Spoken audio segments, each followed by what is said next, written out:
Uh, do, do I have time to do a battery change? Well, I want that to be the caption. Okay, so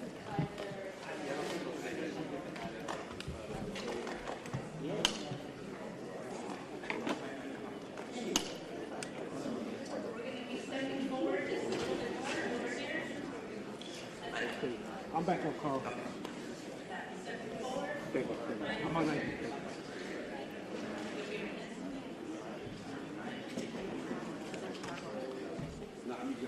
Good morning. We will now be starting our press conference for today.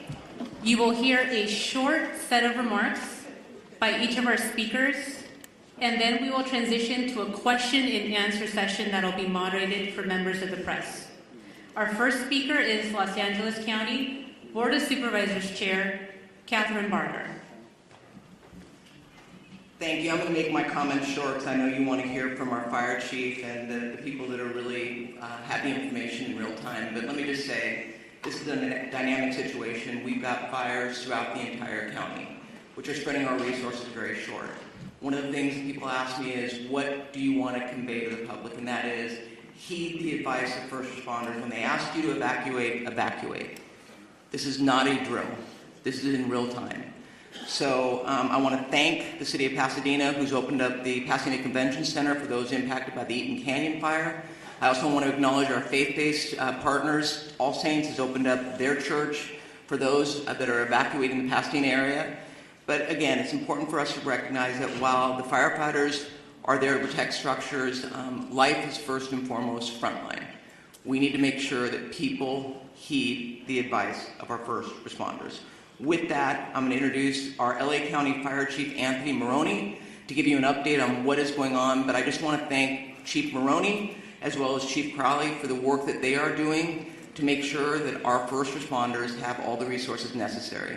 Chief Maroney? So good morning. Thank you, Supervisor Barger. My name is Anthony Maroney. I am the County of Los Angeles Fire Chief, and I'm also the Region 1 Coordinator for Fire and Rescue Resources. I'm going to be giving an update on the Palisades fire in addition to the Eaton fire, although I am aware that we have 4 large fires burning in LA County at this time. The Palisades fire is located in both LA City and LA County. We are in unified command with the City of Los Angeles Fire Department in addition to CAL FIRE. We have well over 5,000 acres that have burned, and the fire is growing. We have no percentage of containment.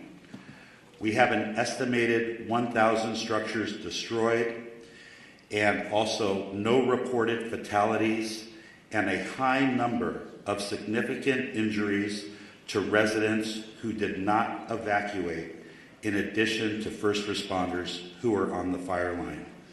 We have over 1,000 personnel assigned, and the cause of the fire is unknown. However, it is under investigation.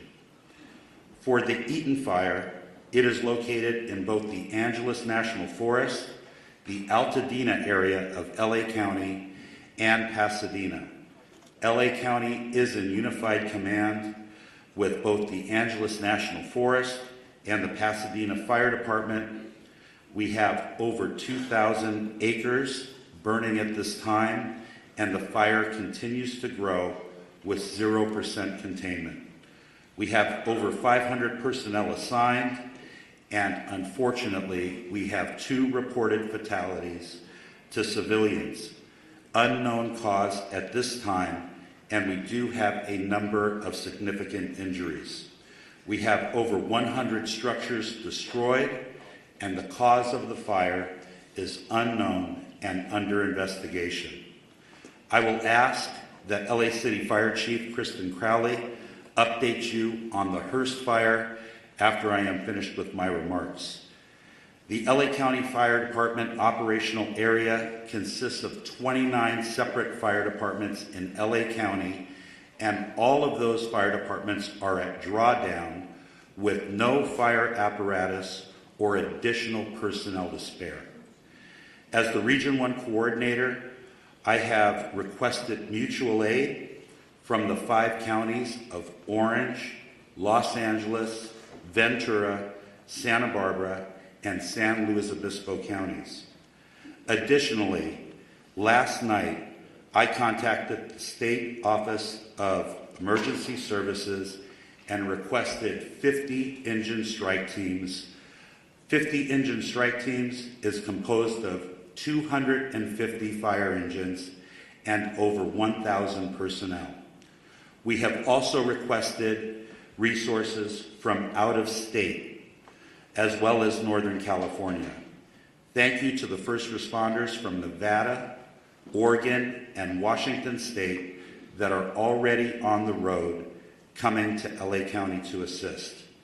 Lastly, the National Weather Service has predicted a continued red flag weather event with strong winds and low humidities, placing all residents of Los Angeles County in danger. To all of our viewers, please prioritize your safety as well as the well-being of those around you as we come together to continue to get through this widespread disaster. Los Angeles County firefighters will remain on the front line until we reach full containment, and we ask that you keep all of Los Angeles County in your thoughts and prayers. I would now like to invite up Los Angeles City Fire Chief Kristen Crowley to give her briefing. Thank you.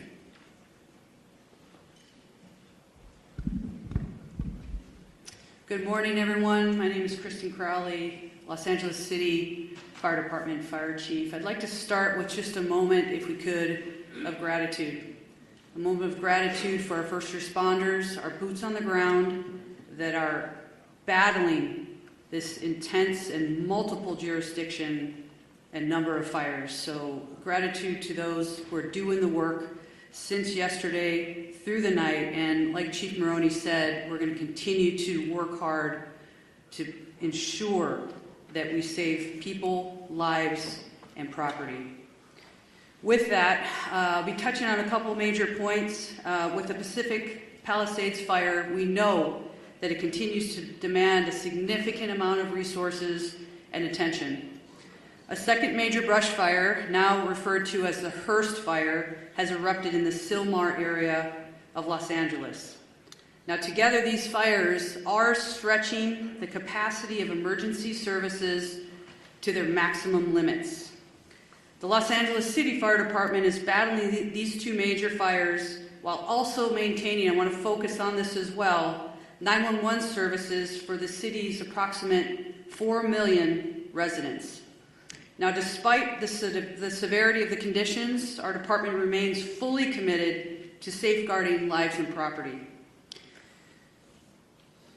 Next, I want to focus on what we've done over the last 24 hours. And with that, even within the city of Los Angeles, with these two major brush fires, our department has responded to 3,624 911 calls for service. And to put that in perspective, our average is just under 1,500 calls in a 24-hour period. Over the last 24 hours, we've also responded to an additional 32 structure fires within the city. We've treated and transported an extensive number of medical emergencies, well extending our normal 650 transports to the local hospitals. When it comes to the Pacific Palisades fire, as Chief Maroney had said, this is over 3,000 acres at this point and continues to grow. We will confirm the exact acreage later, so we'll make sure that we also communicate that to the community and to the media. Last night, as of 1930 hours, all aircrafts were grounded due to the high winds. Aircraft are continued to be able to resume their water drops and acreage mapping today when the weather allows us to do so. A total of 3,398 civilians and 15,105 structures are in the evacuation zone. And again, the evacuation zones are the following: north of PCH, west of Kenter Avenue and San Vicente Boulevard, south of Mulholland Drive, and east of Topanga Canyon Boulevard. There are multiple evacuation centers which are supported by the American Red Cross. Injuries. Of course, there's a lot of interest in injuries. We have several firefighters and civilian injuries that have been reported, and all patients have been treated and transported to the local hospitals. Damage assessments. Chief Maroney did speak about a specific number. We are still vetting that through on the city side, so more information to come, and we will message that as soon as we can validate that. Approximately 400 LAFD firefighters have been deployed to the Palisades fire. We have many hundreds of law enforcement officers, our partner agency responders, and public works members engaged in supporting our overall operations. We are going to be transitioning to CAL FIRE this morning to manage this incident at 0800 hours. Next, I'd like to talk briefly about our Hearst fire, which is located in Sylmar. Last night at approximately 10:10 p.m., the fire erupted in the Sylmar area of Los Angeles, adjacent to the Los Angeles National Forest. The fire has rapidly expanded to over 500 acres, prompting the emergency evacuation of more than 3,000 residents. This fire is burning within the footprint of the historic Saddle Ridge fire. Now, despite the extreme winds and significant risks, and that's what we're going to be talking about from today and probably throughout the next few days, there's always that significant risk of life and property, and we'll continue to focus on saving lives and protecting property.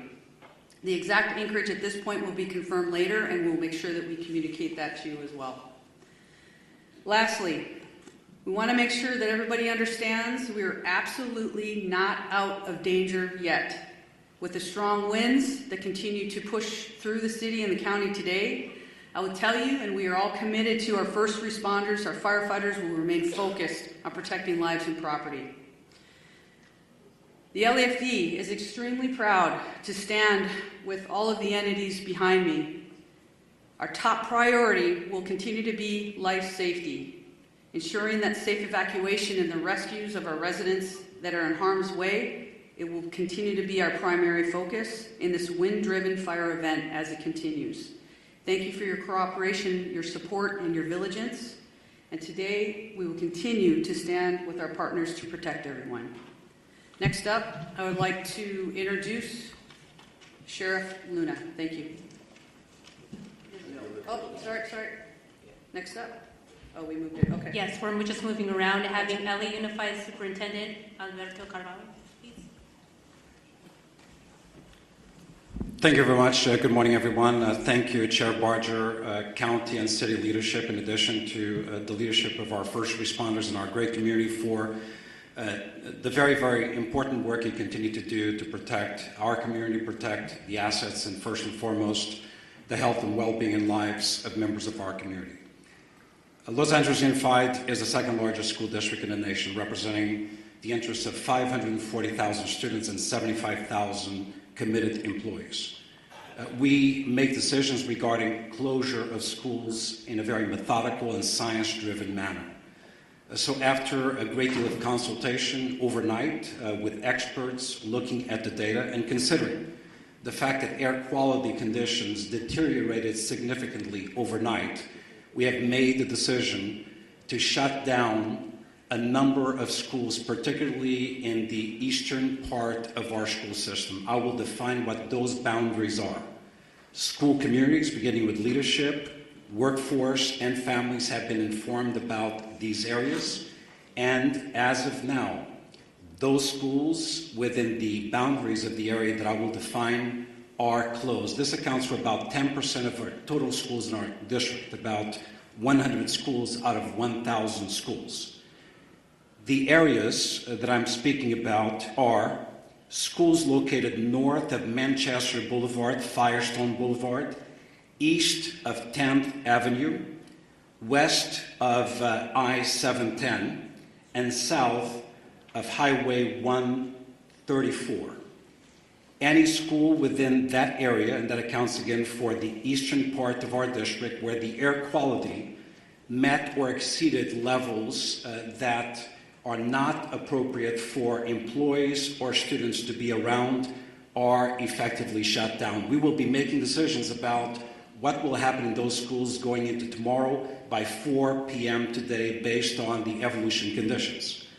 In fact, since we made the decision to shut down those schools, air quality conditions have improved significantly despite the fact that they worsened significantly overnight. I want to speak specifically about schools surrounding the Palisades area. As of last night, we had to shut down 5 schools as a result of mandatory evacuation conditions. Those were Kenter Canyon Elementary School, Canyon Elementary School, Marquez Elementary School, Palisades Charter Elementary School, Revere Middle School, and Topanga Elementary School, in addition to Palisades High Charter High School. We have reports that Palisades High sustained significant damage as a result of the fire.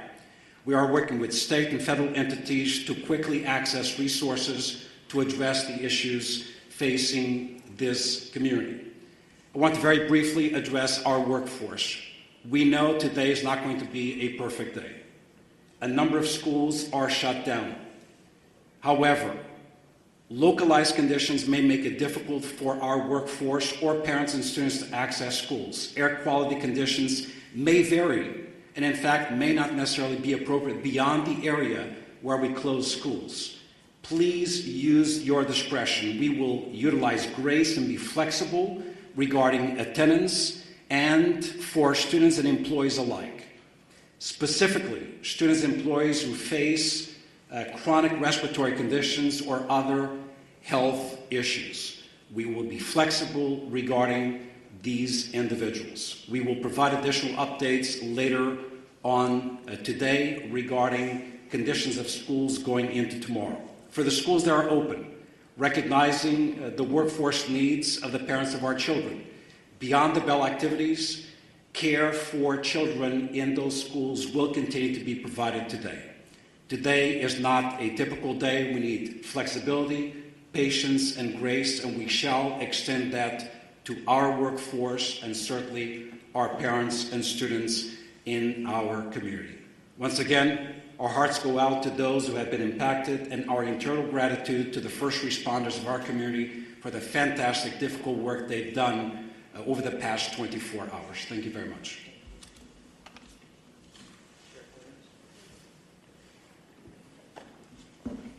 Morning. A lot of information to pass on, but please know this. This is a very difficult and challenging situation, but we're surrounded here by people who really care, and we're going to get through this together. That means with all of you as partners in our community. Our top priority continues to be the safety and well-being of our impacted residents, first responders, and all of the individuals involved. But understand that this is a very fluid situation, specifically in the Altadena area, and a lot of our personnel, our deputy personnel, are involved in life-saving measures as we speak now. We are working very closely with local, state, and federal agencies to provide necessary resources and support. We have been in constant communication with both our fire and law enforcement partners across LA County and beyond to ensure that all available resources that are needed are being deployed strategically and effectively, but we are prioritizing life over everything else. There are over several hundred sheriff department personnel working around the clock to evacuate residents in danger, assist with road closures, and respond to multiple missions that are given to us, and they do change periodically depending on that life mission. To ensure that everyone is going to be safe or safe as possible, additional personnel will likely be assigned to this fire as this continues to go, and you heard from our fire partners that there is no containment here. I do want to split it up into two. I want to start talking about the Eaton fire first. Currently, there are evacuation orders in Pasadena, Altadena, and Sierra Madre. Evacuation orders, there are approximately 32,500 residents under evacuation orders and approximately 13,186 structures that we deem at risk, and that could grow. Evacuation warnings, approximately 38,600 residents are under evacuation warnings and approximately 14,342 structures are at risk.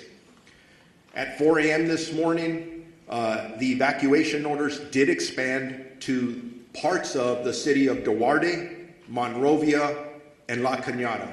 And again, we continue to assess that. That's evolving. That's going to change. So I encourage you to consistently pay attention to all sources of information so you're ready to go when you are given that order, if that does come. As information's changing, even as I was driving up here, even as I'm walking up to this podium, I'm getting messages about several of last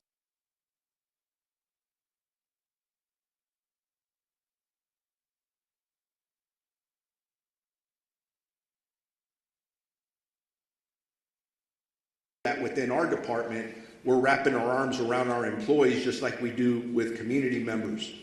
Again, as I was coming up here, I did find out that we did have 2 fatalities in this area. I don't have any specifics. There is a lot of damage out there. We're still in the process of doing these assessments, trying to still save lives. So this information is going to change. The Altadena Sheriff's Station itself was evacuated, and it was at least limited on fire. There was some fire at the Altadena station, but we did have to clear out all of our employees out of there. I'm hearing some miraculous stories, and they're just barely coming in, of our deputies who were trying to evacuate the Altadena station, and then residents were running up from different locations around there asking them for assistance in getting them out of their structures. And from what I understand, they were barely able to get people out before these structures started burning. There's just heroic stories of what our deputies are doing out there from last night and this morning. I want to make sure people know deputies are working to assist residents who are evacuating and continuing to make evacuation notices as we're speaking. They are securing areas that are evacuated, and it's always sad when I have to say this, but part of our responsibility is to make sure that no one loots or steals from our residents, our community members who are already being impacted. And I'm sad to report we made 2 arrests this morning for looting already. So if you are thinking about coming into any of these areas to steal from our residents, I'm going to tell you something. You're going to be caught, you're going to be arrested, and you're going to be prosecuted. Don't do that. Stay out of these areas. It's only for emergency workers and people who live there. We are, at this point, unable to clearly determine the extent of damage at this point because the conditions are rapidly evolving and the destruction needs to be assessed as the daylight hours have come forward. I do know that I've lost at least 1 sheriff's black and white to a fire.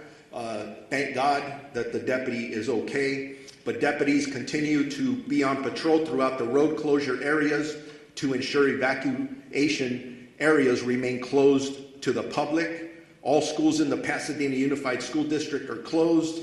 There is a road closure at Altadena Drive from Allen to New York Drive. For those in need of shelter, please head to the Pasadena Convention Center, located at 300 East Green Street in the city of Pasadena. And we're working with them in Unified Command and in partnership as well. For animals, there are established shelters at Large Animal Shelter Rose Bowl Stadium, at 1001 Rose Bowl Drive in Pasadena, Small Animal Shelter, Pasadena Humane Society at 361 South Raymond Avenue in Pasadena. I'm going to switch gears now to the Palisades fire that we've been heavily involved in with our partners, again with LAPD and LA City Fire and everyone else that's up there working. As of this morning, the fire was still burning in that area. That's impacting our residents. Evacuations are in effect, continuously in effect, for the city of Calabasas, the city of Malibu, Los Angeles City, Pacific Palisades, and unincorporated area of Los Angeles County and Topanga Canyon. Evacuation orders are approximately 37,000 residents under evacuation orders and approximately 15,000 structures at risk. Again, that's specifically for the Palisades fire. Evacuation warnings, approximately 20,000 residents are under evacuation warnings, and approximately 6,500 structures are at risk. There have been minor injuries, and our partners at the fire department have talked about those, and several, unfortunately, structures that have been lost, and we're still assessing those. Bear with me, I'm almost there. There's a lot of information, very important information. There are several road closures which can change rapidly. the 10 freeway at Lincoln Boulevard, southbound PCH at Las Flores Canyon, southbound PCH at Topanga Canyon, Coastline Drive at southbound PCH, westbound PCH to Entrada to eastbound closed from PCH and Malibu Canyon. We have established shelters up for that fire in the following locations: Westwood Recreation Center, which is at 1350 South Sepulveda Boulevard in Los Angeles, Pasadena Convention Center, which I already mentioned, we can go there, 300 East Green Street in the city of Pasadena, and El Camino Real Charter High School, 5440 Valley Circle Boulevard in Woodland Hills. Animal shelters, large animals, LA Equestrian Center at 480 West Riverside in Burbank, large animal shelter Pierce College, 6201 Winnetka Avenue in Woodland Hills, large animal shelter Rose Bowl Stadium in Pasadena, small animal shelter Agora Animal Center, and small animal shelter Pasadena Humane Society as well. We got to take care of our pets. As I wrap up, a reminder, and you've heard it from several of us, you need to be prepared. If you are in a warning area, make sure you have your essentials, your important paperwork, your medications, things that you can take, your phone charger to survive for at least a week. But if you are told to evacuate and given an order, there is nothing worth your life. Please listen to the police and fire officials that are out there and be prepared to evacuate. If you have more questions or there's about evacuations, evacuation centers, or road closures, go to lacounty.gov/emergency or our Sheriff's Department social media. Now it's my honor to introduce my partner, of the Chief of the Los Angeles Police Department, Jim McDonald. Thank you very much. And as you look at the group assembled behind me this morning, each of those and everybody we represent who's out in the field all have families. Many are impacted directly by the fire, but they leave those families to come and try and be able to help everybody else who's out there. So I owe a debt of gratitude to everybody who is putting it all on the line for everyone else. This is a tragic time in our history here in Los Angeles, but a time where we're really tested and see who we really are. And it's critical that at these times we be patient, that we come together, that we focus on saving lives and to be able to do the very best job we can, so when we look back on this, we know that we did what we could for others. I look at the people who were out there on the line last night. The winds were like something that I had never seen before. Firefighters, police officers, deputies, they're out there sheltering in their vehicles, their trucks and their cars, so that they don't end up getting burned from the fire that was being driven by 75+ mile-an-hour winds. They were there until they could get out of the car and go back to doing their work. As you can imagine, a very difficult circumstance to deal with. These are, as I mentioned, unprecedented conditions, but also unpredictable. As the fire continues to spread and pop up in different locations, none of us know where the next one is going to be. So I would ask you to be vigilant, to look at your neighborhood, to talk to your neighbors, to have everybody on board, so that if they see something start up, that we get on it very quickly. We get fire resources out there as soon as we possibly can, because with these winds, once it starts small, it'll be very big very quickly. And so I would ask for everybody's help, cooperation, and vigilance in that role. As you've heard before about evacuation, that makes the difference between living and not.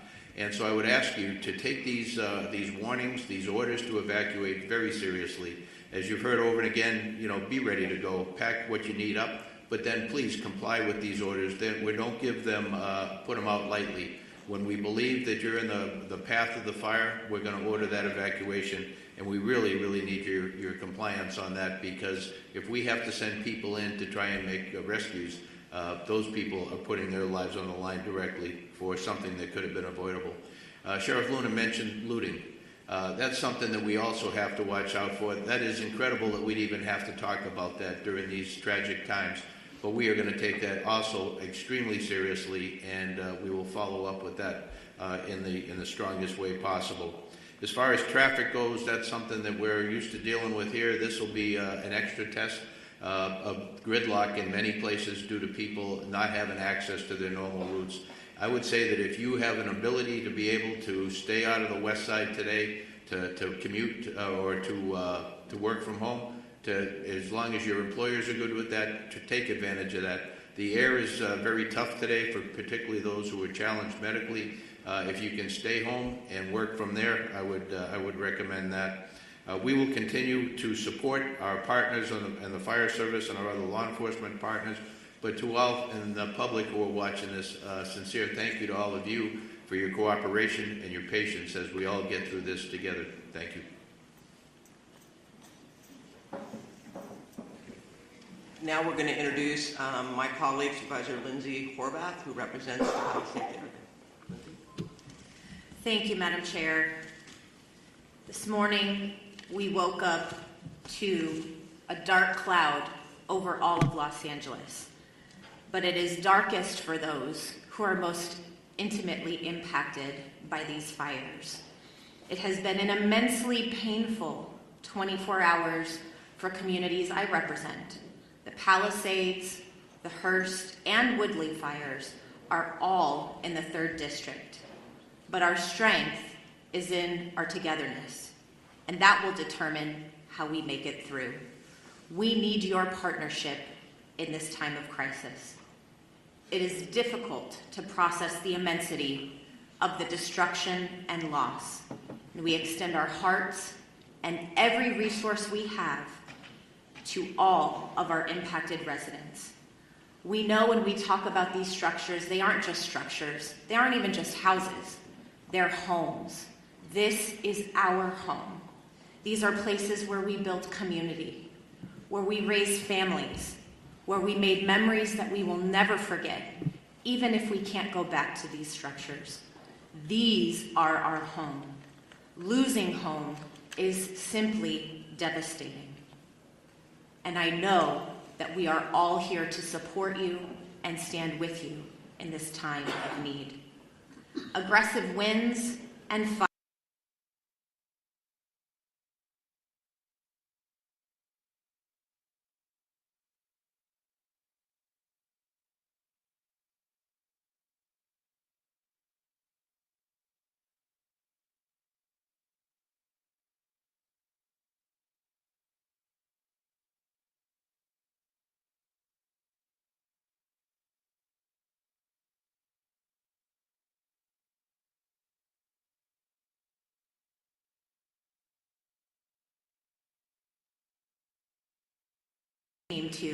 to have an occupation. They are called to this work to keep us safe, to keep our communities safe, and to do all they can in this time of crisis to protect our Los Angeles County. Overnight winds grounded our vehicles, and we have red flag conditions through the end of day tomorrow. But we know that because of these fearless warriors on the front line, we're doing all that we can to contain this fire. Thank you for your work to keep Los Angeles County safe, including the 3rd District communities of Pacific Palisades, Topanga Canyon, Sunset Mesa, Malibu, Santa Monica, Sylmar, Granada Hills, Lake Balboa, and surrounding communities. Our #1 message to everyone in impacted areas is to follow all evacuation orders and warnings and to stay where you are safe as long as the evacuations remain in place. We continue to have shelter capacity for you, as you have heard, for you, for your pets, and we have animal sheltering sites as well. These orders are not just to keep you safe and to keep your community safe, they are also to keep those on the front lines of this devastating crisis safe. And the longer that you wait to evacuate, the more you are putting people in danger who are putting their lives on the line to protect your homes. Please don't do this. Please evacuate. There is also an evacuation order in Santa Monica, the northern border of the city to San Vicente. The warning is north of Montana to San Vicente as well. We have an evacuation order as well as a warning there. Barry J. Nydorf Juvenile Hall is in Sylmar, and that is under evacuation warning because of the Hearst fire. Our probation department has evacuation plans in place should that move to an evacuation order from a warning. And our priority is to keep our youth in our care safe. Santa Monica Malibu Unified School District has closed its schools today, and as you heard from Superintendent Carvalho, LAUSD has a variety of updates. We have heard from our state insurance commissioner as well, and while this is still quite early in this emergency, we do have some initial guidance from his office for evacuated households on reimbursable insurance expenses, with information to be found at insurance.ca.gov. Obtain a complete copy of your insurance policy, take note of additional living expense limits, track additional expenses, document conversations with your insurer or adjuster, and don't rush any decisions. If you have any questions, call 800-927-4357. Please continue to check emergency.lacounty.gov for the latest information. And I know we will see brighter skies by working together. Los Angeles County will continue to be unrelenting in our response. And I know we have only the finest on the front lines fighting this fire. It's our duty to see them succeed. Thank you. All right, now we are going to hear from LA City Council President and Mayor Pro Tem, Marquise Harris Johnson. Thank you so much. Good morning, everybody. On behalf of the City of Los Angeles, I just want to begin by thanking and recognizing and acknowledging the great work of our first responders, especially the men and women of the Los Angeles Fire Department, who last night we all witnessed doing heroic work in the face of grave danger. Last night was one of the most devastating and terrifying nights that we've seen in any part of our city at any part of our history. Fire literally jumping roads, taking out structures, and our public safety professionals created an environment where injuries were kept to a minimum, fatalities were kept to a minimum, and we wake up this morning with a renewed spirit that we can defeat this fire and move on to a brighter day. I want to also acknowledge the two members of the council that are with us today that represent the areas of the fire. Councilwoman Tracy Park of the 11th District, who's I think probably has about 90 minutes sleep by my count, because every time I looked on the television, you were there knocking on doors in neighborhoods, in community centers, at the shelters, making sure the community was okay. And then an absolute professional, someone who, since I've been on the council with her, has had to fight a fire almost every year. And so is a pro. From the San Fernando Valley, the council member from the 7th District, Monica Rodriguez. And again, all the men and women, the firefighters are in the front, but our DWP workers are out there making sure we don't have additional fires from power lines, and countless folks, DOT, making sure the flow of traffic stays so that folks who want to evacuate can do so, are out there as well. So there's literally thousands and thousands of people working together to make this work. I want to announce a few more closures to add to the school closures that we heard and the closures that the sheriff and the supervisor read to us. Griffith Park closed today, including Lake Hollywood. Runyon Canyon closed today. The Los Angeles Zoo closed today. The Hollywood Reservoir closed today. The Hollywood Sign closed today, as well as all the roads through the Sepulveda Basin in the San Fernando Valley. So nobody should be going those places today anyway. I will amend what Chief McDonald said.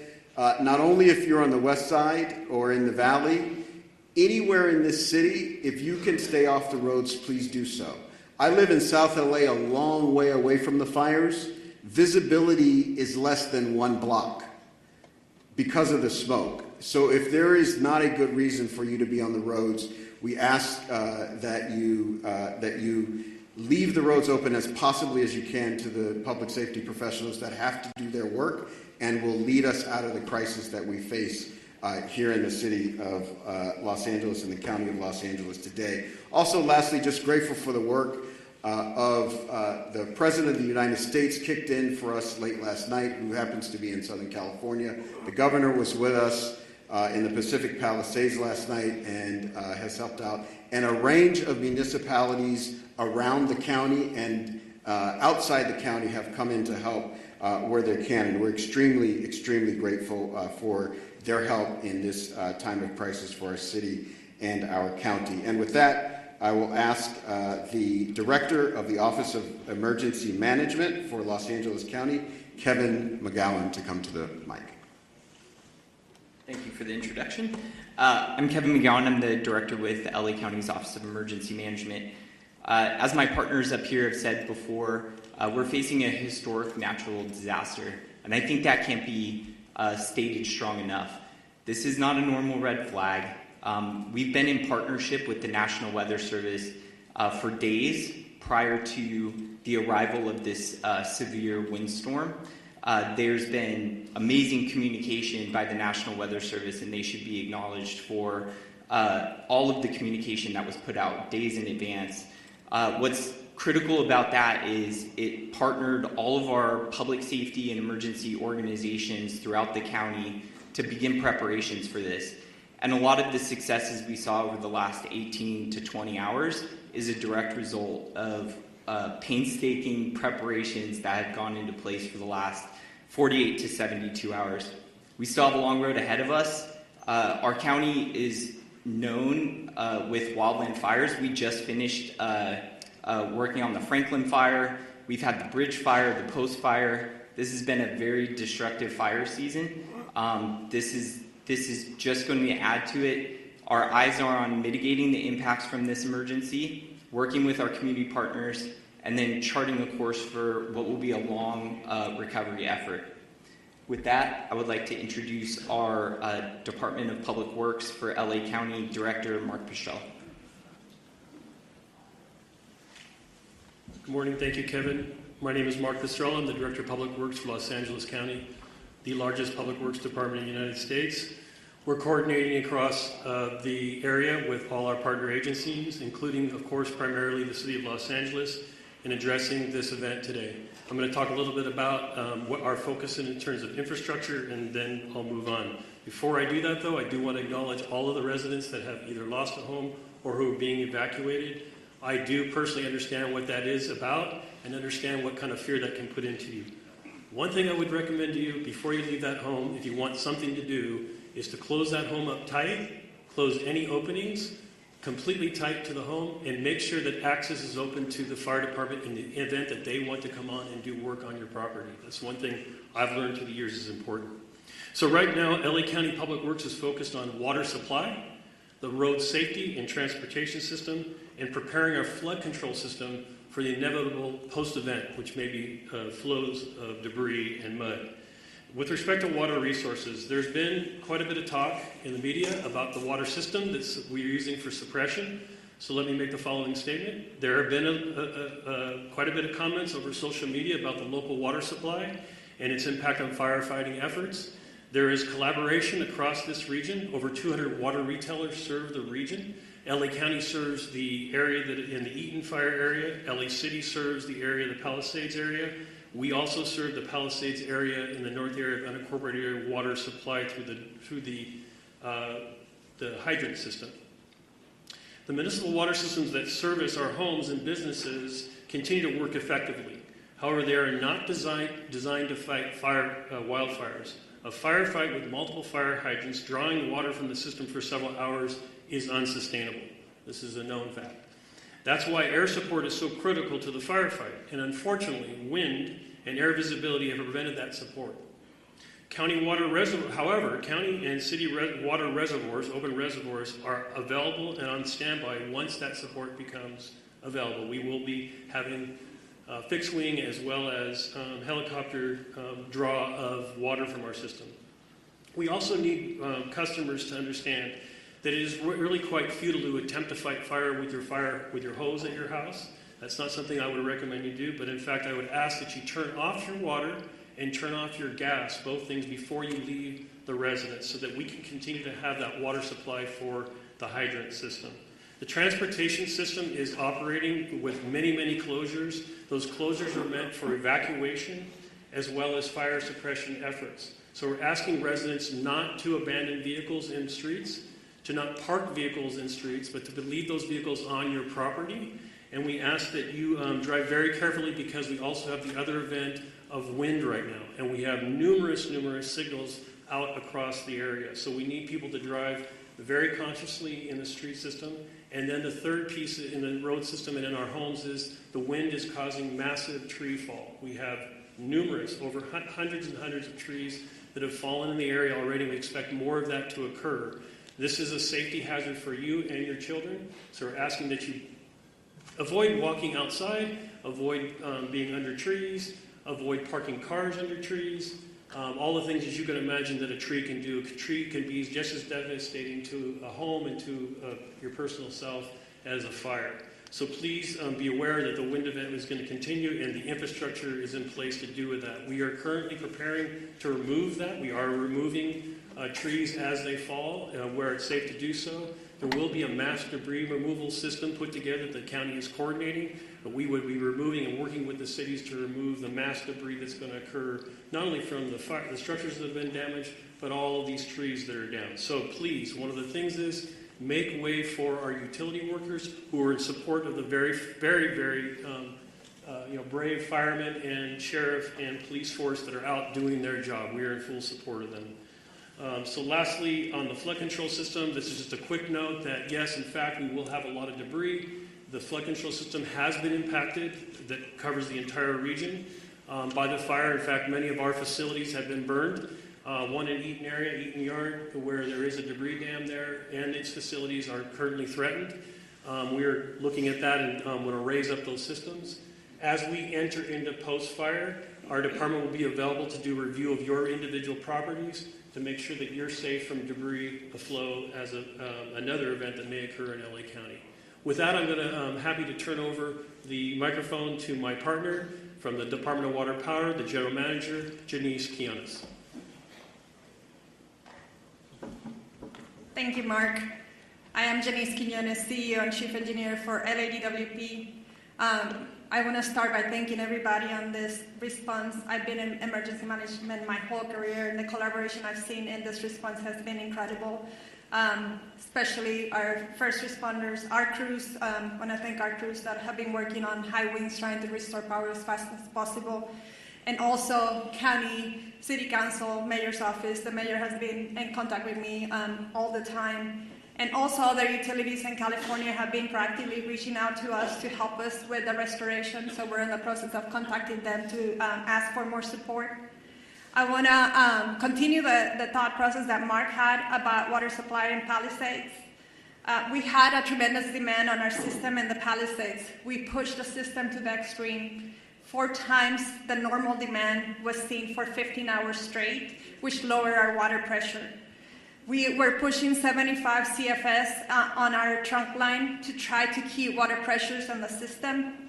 If there's a message you take away from me today, is I need our customers to really conserve water, not just in the Palisade area, but the whole system, because the fire department needs the water to fight the fires, and we're fighting a wildfire with urban water systems, and that is really challenging. What happened in Palisades? We have 3 large water tanks, about 1 million gallons each. We ran out of water in the first tank at about 4:45 p.m. yesterday. We ran out of water in the second tank about 8:30 p.m. and the third tank about 3 a.m. this morning. Those tanks help with the pressure on the fire hydrants and the hills of Palisades.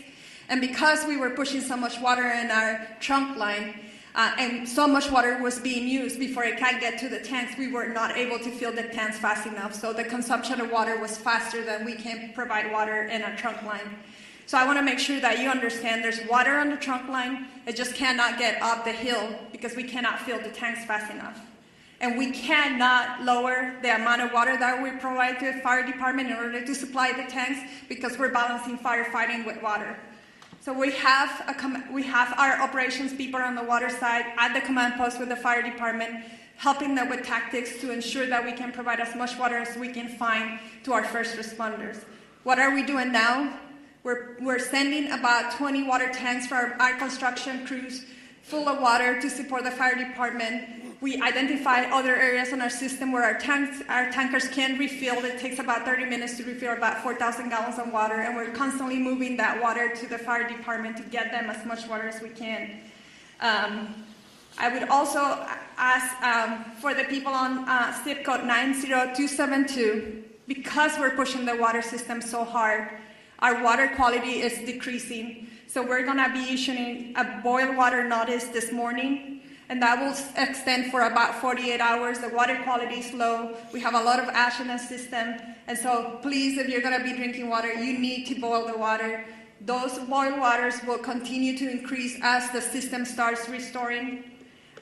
We're also managing a power outage restoration. Our water emergency has been the #1 primary issue.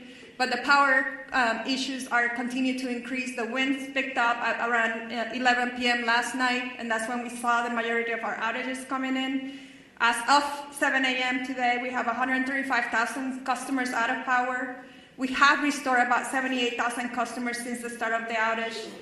32 customers have been out of power for more than 10 hours, and 7 for over 18 hours. If you are out of power, I urge you to call us, call 911, let us know so that we can get to you as fast as safely as possible. We are on a severe emergency activation at the EOC for both water and power. It's taking us 24 to 48 hours to get to all of the outage. That's why we're going to start increasing our mutual aid request to get more crews on here to reduce that restoration time. But we cannot do that until it's safe for our crews. And I'm happy to report we have had no safety incidents for either the water and the power crews, which we need all the crews safely operating in our system. 40% of our outages were due to us having to de-energize the circuits for public safety. And we cannot energize them until it's safe to do so, and we have put eyes on our system. 20% is because of wire downs, and 6.5% is because our system has protected itself from further outages, and so we have to patrol every line before we come back online. With that, I just want to thank everybody, and Madam Chair. Thank you so much. We want to transition. We're 5 minutes over. We do want to give a little bit of time for question and answer with the press.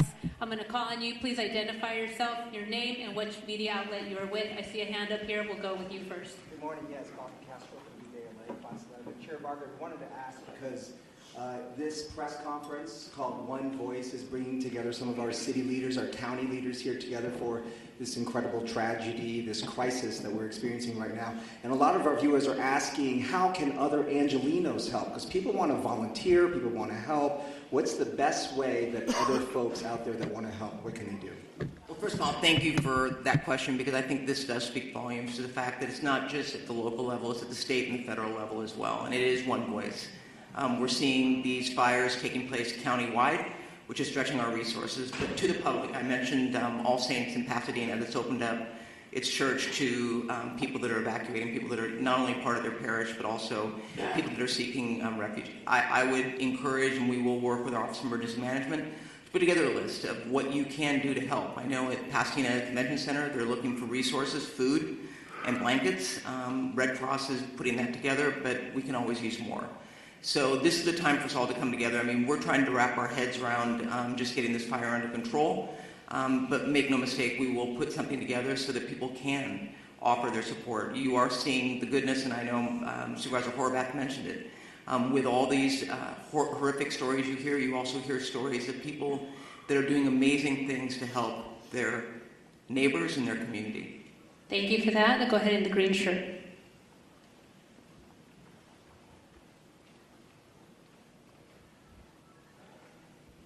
Yeah, the DWP was talking about the problems with the water supply, and I was wondering if either the DWP or the fire department has any kind of numbers to talk about, like what is the number of hydrants that could not get water because of these pressure issues, what percentage of the system in Pacific Palisades wasn't getting serviced at that point, and given the type of things you're describing this morning, do you think there needs to be an overhaul of the system, given these increasing number of urban fires? And also, when does the mayor return?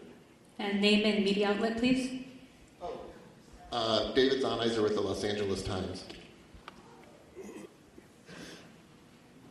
So, Chief, please correct me if I'm wrong, but we were trying to keep water at all altitudes on the Palisades, and I think about 3 in.the morning, that's when the hydrants went dry above the Brentwood area. We are able to push water on that trunk line on the east side of that. And we have some water on higher elevations, 16 to 18,000, but at 3,000, at 3 a.m., all of the fire hydrants went dry in the Palisades. To your question of climate resiliency and how do we need to update the system, I would say that is true. We were talking with the county supervisor and Mark on how are we going to change the way we operate our water systems for events like this. This is an unprecedented event. I think the 2011 winds was significant from a power outage perspective, but the fires have really increased the response complexity of this. We had crews trying to mitigate this, and we had to evacuate. We worked with fire department to try to get back in and try to fill the tanks again. It wasn't safe to do so. So you're managing the fires, you're managing the power outage, and you're managing the water needs because it was an urban wildfire firefighting. So yes, we have to look at our system from a climate resiliency as a region. And it's going to be more than just DWP. It's all the water agencies here, including the county. Thank you. Over here in the burgundy with a mask. Name and media outlet, please. And the mayor question. Real quick, I can speak on the operational side of the hydrants. We don't have a specific number to the hydrants. We do know that it came in phases. Now, our firefighters always have a primary plan, a backup plan, contingency, and emergency plan. So oftentimes, just so that the public is aware, in large brush fires, water supplies are normally limited. So with that, our apparatus do have the ability to draft water if we need to out of pools, ponds, any type of water resource. We also utilize the water tenders, in which we spoke about a little bit earlier. So with that, I just wanted to clarify that. In regard to when the mayor is returning, I spoke to her this morning at 4 o'clock. She's on her way for the last leg of her journey back home from Dallas, so her ETA is right around noon. Thank you. Go ahead. Buenos días, everybody. Ali Santana with Telemundo 52. For Chief Crowley, Chief Maroney, where can people go to donate food, water, supplies?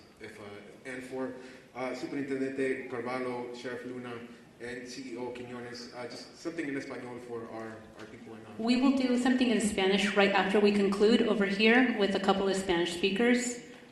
Regarding the volunteer information. Sure. So thank you for the question about the donations. I know we spoke about that earlier. Just a touch point for the community.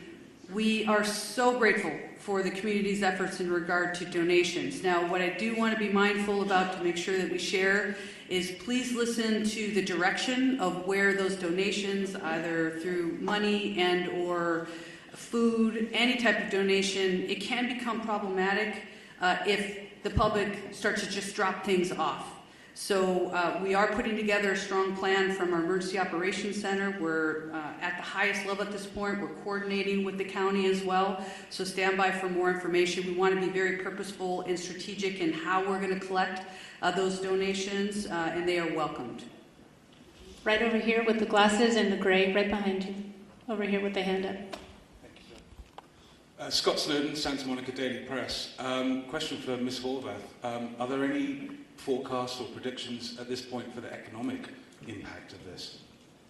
There are no early numbers of the economic impact, but we are already exploring how we can do, for example, a business interruption fund, as we have done in other states of emergency. We know that there are many businesses that have also been impacted in addition to the people who are experiencing difficulty in their homes. So we are looking at what resources the county has available to support on all fronts. But thank you for the question. Lastly, do you think this will affect insurance companies and their approach to house owners going forward? I believe it already has, and the conversation is ongoing. As I shared earlier from the insurance commissioner, I know this is an ongoing conversation in his office, and he has provided that information and welcoming phone calls from folks who do have questions about insurance impacts as a result of these fires. I do know that yesterday, through the help of our chair, the county declared a state of emergency, as did the governor, and I know that there are other states of emergency that will be declared in order to make sure that all residents are able to readily access everything that they need to in response to these. Thank you. We need to move on. Right here in the front, young woman with the hand up. Hi, Grace Tooley with the Los Angeles Times. I was hoping one of the fire chiefs could talk a little bit about long-range spotting and how far we actually saw embers jumping from one fire to other spot fires. And then additionally, we heard repeatedly fire crews requesting help, backup, and not having enough crews. Were you guys prepared enough for this? Did we have enough resources to fight these fires? Thank you. Thank you for the question. So I'll start at the end and work back.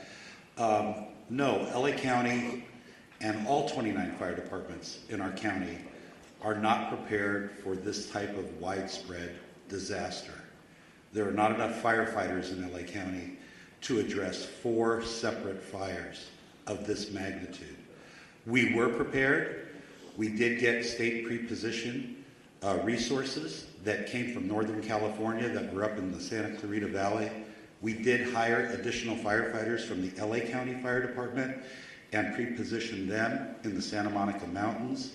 The LA County Fire Department was prepared for 1 or 2 major brush fires, but not 4, especially given these sustained winds and low humidities.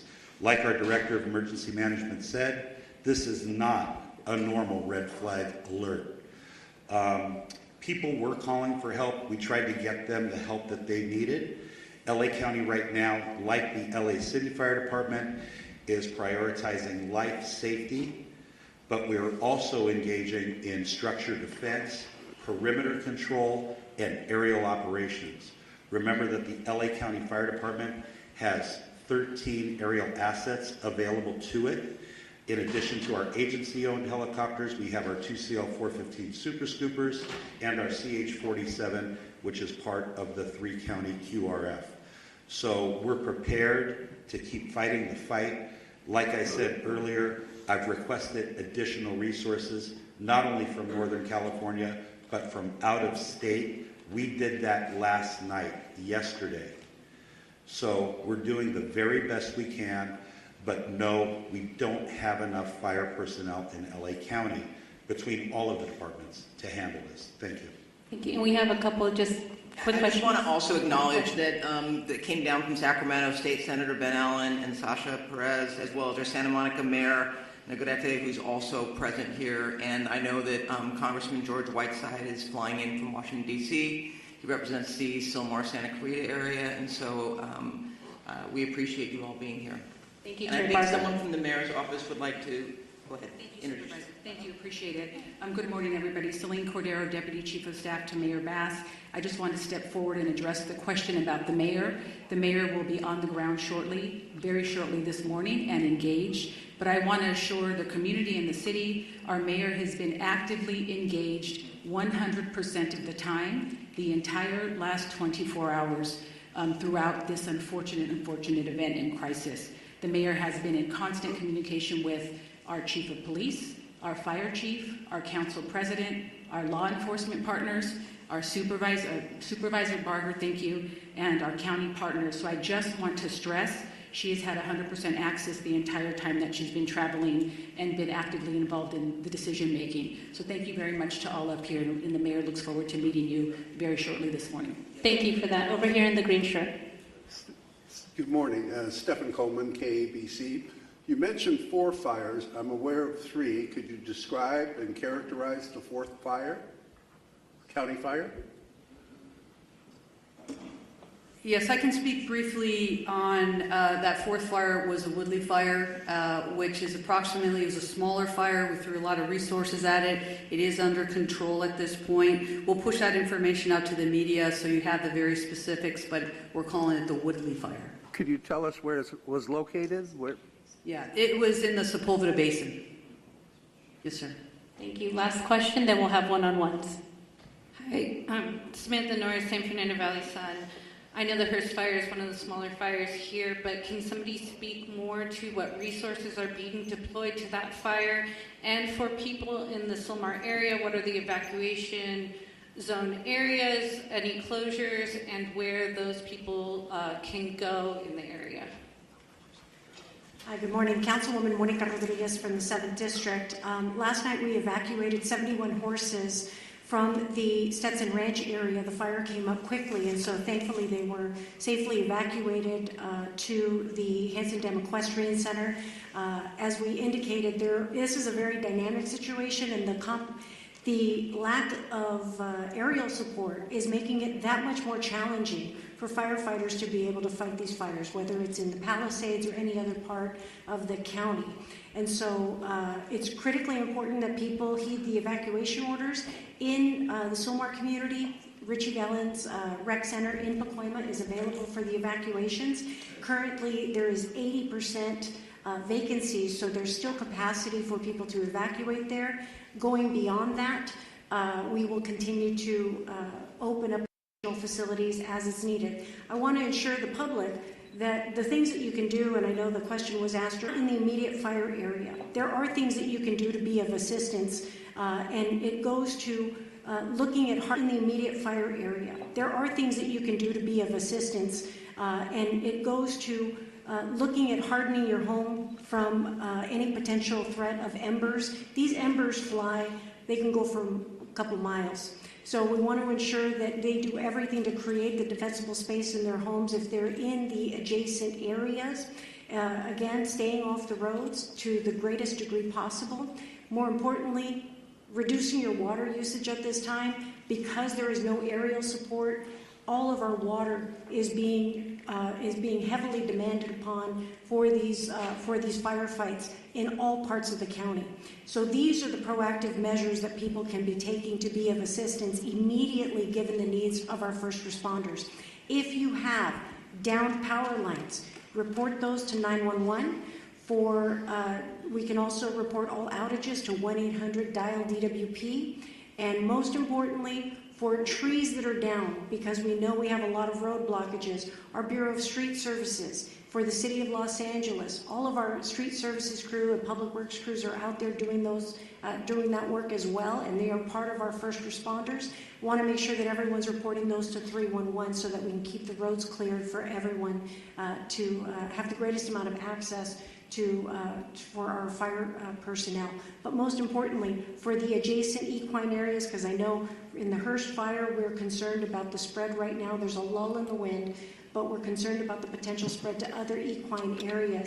We want to make sure that we launched our early evacuation for horse-keeping areas in the Northeast San Fernando Valley, and I want to continue to urge the public in these adjacent areas to please be prepared with your bags, with your important documents, to be ready to be prepared to potentially heed the call for evacuation. Thank you. Thank you very much. We're over time. We're going to... Just one clarity as well, so you have some of the statistics. It started at 1010 last night. The latest acreage we have is 500 acres. We're working closely with our partners, which are the Los Angeles National Forest. We have a rep over here behind us, so we can do some one-on-ones if you want more specific, but we are unified with them. Also, the good news is, through the heroic efforts of our crews working through the night last night, our overall objective was to keep that fire so it did not overpass the 5, did not cross the 5 at this point. We're able to hold it to that point. But again, the winds are back up. We're working really, really hard there to make sure we maintain that. And we're continue to work really, really hard with our partners. I don't have too much more to add, but I will share that the Los Angeles City Fire and the Angeles National Forest went into unified command immediately when that fire started. And that fire started in an area we're well exercised, known as the mutual threat zone. So that's a part of our pre-planned unified command area, and that includes ground resources and aircraft. And of course, as mentioned, aircraft has been having a hard time finding good air, and actually with the wind speeds. We're assessing aircraft availability every minute, continuously watching for a window to get aircraft up from multiple parts and multiple agencies. the Angeles National Forest aircraft and the air tanker base that services the Southern California areas in Lancaster under the U.S. Forest Service, and they're watching for opportunities to launch aircraft. But last night, the winds out in the Antelope Valley were just as bad as they were here in what we call the Front Range, so we're still struggling to get aircraft in the air. Yes, sir. Robert Garcia, Fire Chief for the Angeles National Forest. Thank you. We are wrapping up our press conference. We will have one-on-ones and a short for Spanish media. If you gather right over here, we will have Sheriff Luna and also LA City PIO with Fire David Ortiz. So Spanish interviews right over here to my right.